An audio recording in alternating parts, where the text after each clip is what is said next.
Armin, welcome back to my channel. If you're new here, hello, I hope you stick around. Don't forget to hit subscribe down below, as well as the notification bell so you can be told when I make a new video. Today is November 4th, and in the aftermath of election day, or just this entire week, election week, I suppose, I'm pretty sure everyone already knows, but yesterday was election day in the United States, and we are still in the process of counting ballots, and it's all a very stressful process. Anxiety is very high across the country, across much of the world, really, because, surprise, what happens here affects other people too. So, in honor of this stressful week, I figured I would make a video of some of my favorite escapist books, if that makes sense. Books that have very different settings from the real world, or if they are set in the real world, then they just have a storyline that has no impact whatsoever on anything going on in the real world.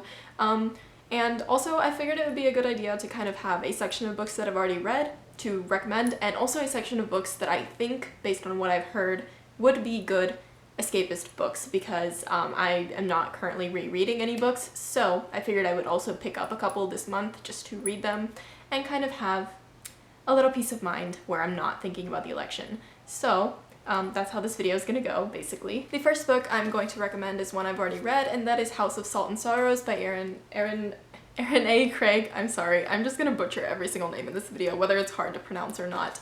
House of Salt and Sorrows, which, by the way, just has an absolutely beautiful cover. If that doesn't make you want to read it, I don't know what will. But basically this is a very eerie, spooky, atmospheric, rainy day read following, it's kind of a retelling of The 12 Dancing Princesses, which is a fairy tale if you've heard of it. If not, like, you don't really need to know what it's about.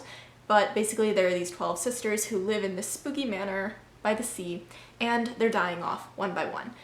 And also, there's like the 12 Dancing Princesses part, so they're going off dancing every night and no one knows like where they're going, and it's a little bit different than like the original fairy tale, but basically the premise of this one is that one by one they're being killed off.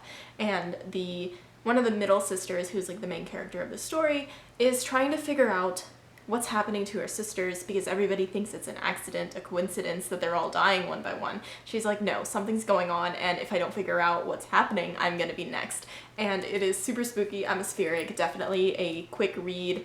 Once you get started, like, you won't want to put it down, so I highly recommend reading this if you just have, like, here it's pretty sunny right now, but if you have a rainy day where you are, this is the one I would recommend picking up, because it is definitely kind of a get into the book and don't think about anything else for the duration of the read.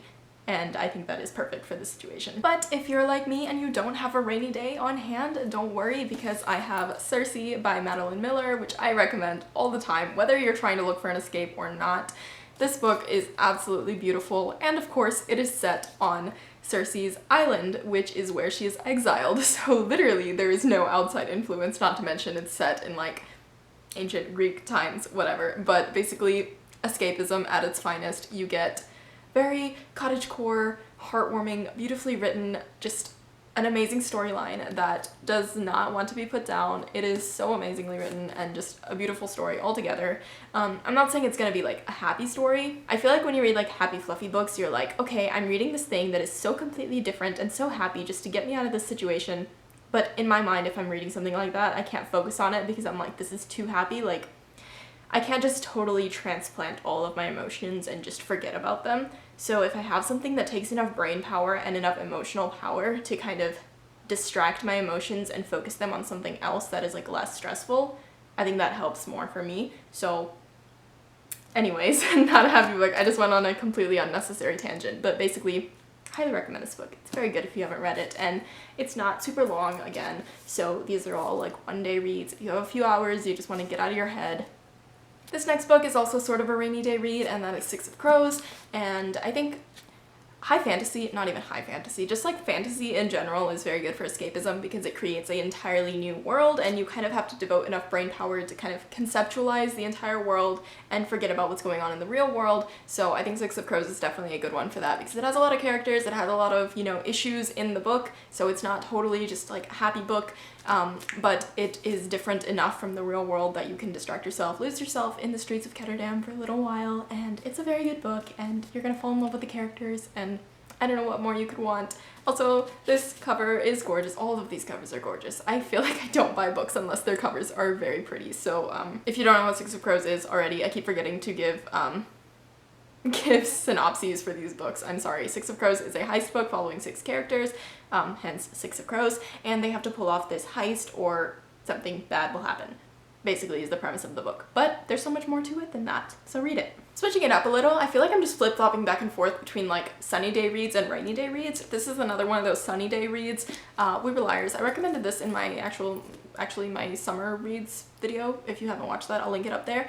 But We Were Liars, I'm not going to give you any background on this because you will be mind blown by the time you finish this book, which won't be that long because it's really only like 200 something pages long. Like, it is such a quick read, so if you really don't have a lot of time but you do need to get out of your head, like, I would really recommend this book because, well, I'm not even gonna give you a synopsis. Basically, it follows this girl on this island. Are you sensing a theme here? There's a lot of islands going on. I feel like if you want to escape, just go to an island. But anyways, there's this girl on this island, something's happened, something's happening, there's a mystery involved, and you will be thoroughly shocked. That's all I'm gonna give you. You won't regret reading this book. If I could have a book that I could completely forget and just reread all over again, I think it would be this one because that's it. That's all I'm gonna say before I accidentally say something and just completely ruin the experience for you. The final book that I'm recommending that I've already read is The Shadow of the Wind, but take this with a grain of salt because I put this on this list because, again, I'm flip-flopping. I didn't plan this, but this is definitely one of those atmospheric rainy day reads that will completely take you out of your current situation and put you in another situation. But I wouldn't recommend this one unless you just have like a lot of time because it's a kind of exhausting read, which I didn't think about when I put it on this list, but it really took me like a whole week to read this book, and I was pretty exhausted by the time I finished it. Now, don't get me wrong, it was an amazing book. I absolutely loved it. If you want something that takes all of your brain power, like, this is it. I don't think you could really think about anything else while you're reading this book because you just won't have any space in your head. But again, it's kind of exhausting to read. It takes a lot of brain power, like a little bit too big brain for like me right now. I just want something simple, but if you need something that's like really, really big brain, I would recommend this book. Again, synopsis. This is actually set in the real world, but it's like Barcelona 1945. There's this kid who finds a book in this place called the Cemetery of Forgotten Books, and he really loves this book. Absolutely adores it, and he's like, wow, this is really good, and nobody else has heard of it, so I'm gonna try to find all the books by this author. But then along the way, he figures out that somebody is methodically destroying every single book by this author. And that is like the basic premise, but there is just literally so much plot. This book is so much plot. So much is going on. You won't regret reading it, but keep that in mind. Keep in mind that it is kind of a big brain book, and if you don't want that right now, maybe don't read it right now. Now, moving on to the books that I have not yet read, but I think would be really good escapist books that I might pick up this month. First of all, I have The Shadow of Kyoshi, which honestly, I don't really know, like, what exactly this is about, aside from the fact that it's about Avatar Kyoshi, which of course is a character from Avatar: The Last Airbender, the TV show, which if you haven't watched it, like, why are you watching my video? Go watch Avatar. It's on Netflix, and it is the ultimate escapist TV show, because Avatar, of course, like, you can't get better than that.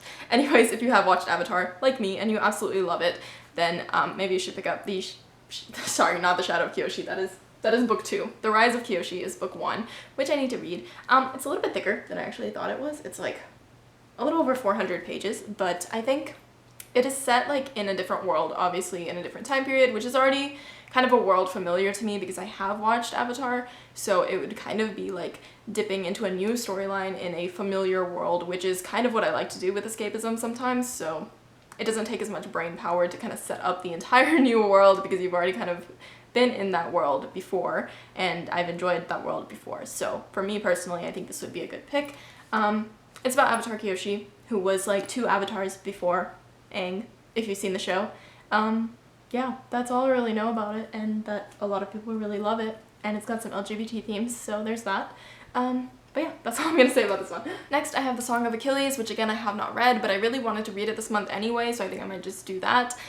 This is also by Madeline Miller, and I absolutely loved Cersei, and some of my best friends absolutely love this book too, so I cannot wait to read it. I've heard it's a little sad, probably a lot sad based on what I've heard, but again, it's set in Greece, long time ago. Nothing that happens in this book will change anything that's happening now, so You can just read it, have a good cry, let your emotions out, and it's not too long, and apparently it's a very good story that will stick with you, so, I don't know, what more could you want? Basically, it follows Patroclus and Achilles and their romance, so it obviously is an LGBT book, and it's set in Greece, so that's it. That's all I know. The second to last book on this list is Truly Devious, which, as you can see, I'm currently reading. I started this yesterday when I was like having a time and I was just sitting there and I couldn't get any homework done, I couldn't think about anything, and I didn't want to think about anything, so I picked up this book. So far it's not super escapist just because it is set in like the real world, but the main character in this book literally just got to this school. Basic premise, there's this academy that was founded by this rich guy, and it's like a super smart person academy, super smart people. Anyways, back in the day, something happened. The owner of the academy, his wife and kid were kidnapped, and this kidnapper left a letter signed Truly Devious. That's the name of the book. Fast forward like very many years, I don't know how many years later, it doesn't say. Anyways, very many years later, Stevie Bell, the main character of this book, goes to this academy because she's a like true crime aficionado and she managed to get into this academy and she wants to solve this cold case, and Truly Devious makes a return and somebody is murdered. So that is the premise of this book. She's trying to solve this case, there's a bunch of stuff going on, but the setting of this book is again kind of a rainy day setting. It's set in this like school set high up in the mountains and like the abandoned mountains, so there's not much going on like outside of it. I don't think there's too much like real world stuff to worry about, so I think it's kind of like a put yourself in this setting, try to figure out the murder mystery, whodunit, you know, that kind of thing. It's not like a super long book. I'm pretty sure it's gonna be a quick read, so if you want something just like a day or two and you want to like solve a little murder mystery that has no consequence, then this. And it's also a series, so like if you want a little bit more of a, you know, compulsive series read, probably check this out, I guess. I don't know. I will let you guys know what I think of it once I finish, which I don't know when that will be, but I'm reading it now, so. And the final book on this list for me personally is The Tower of Nero, because I'm just using this book to represent the entirety of the Trials of Apollo series, which is on the shelf behind me. It's the last series that I have to read in the Percy Jackson universe, and for me, the Percy Jackson universe has always been a little bit escapist just because it's like Greek gods. It is set in the real world, but it's very adamant about kind of stating that like all the stuff that's happening in Percy's world is like kind of the cause of the stuff happening in the real world, like whenever the gods are fighting and stuff, and it's like storms are happening in the real world and all of that kind of stuff. So it's like a fun way of looking at things in the real world where it's not totally escapist, but like it's enough and it's entertaining enough so where you can get really invested in a story. And if you do have a lot of time that you need to eat up, like Percy Jackson, it's just like such a comfort series for me, so I definitely recommend reading any of the Percy Jackson books or series. For me personally, I might just pick up the Trials of Apollo since that's the next one I have to read, but this is the final book in the Trials of Apollo series. If you enjoyed this video, please give it a thumbs up. Let me know down below what you thought of any of these books. If you've read them, let me know. If you're planning on reading them, let me know. Also, let me know if you're doing all right. I hope everyone is doing all right, taking care of yourselves. Please don't forget to breathe. If you voted, you can't really do much else. Obviously, like, do whatever you can, spread awareness, but right now things are not really in our control, so there's no point in worrying about them. Please don't forget to take care of yourselves, and I hope these recommendations help, and as always, again, I guess be careful out there. I don't know, I've just started saying that, so as always, be careful out there, and don't forget to hit subscribe down below so you can be told when I'll make a new video, because I will be hopefully posting new content very soon. Thank you guys for watching. Bye-bye.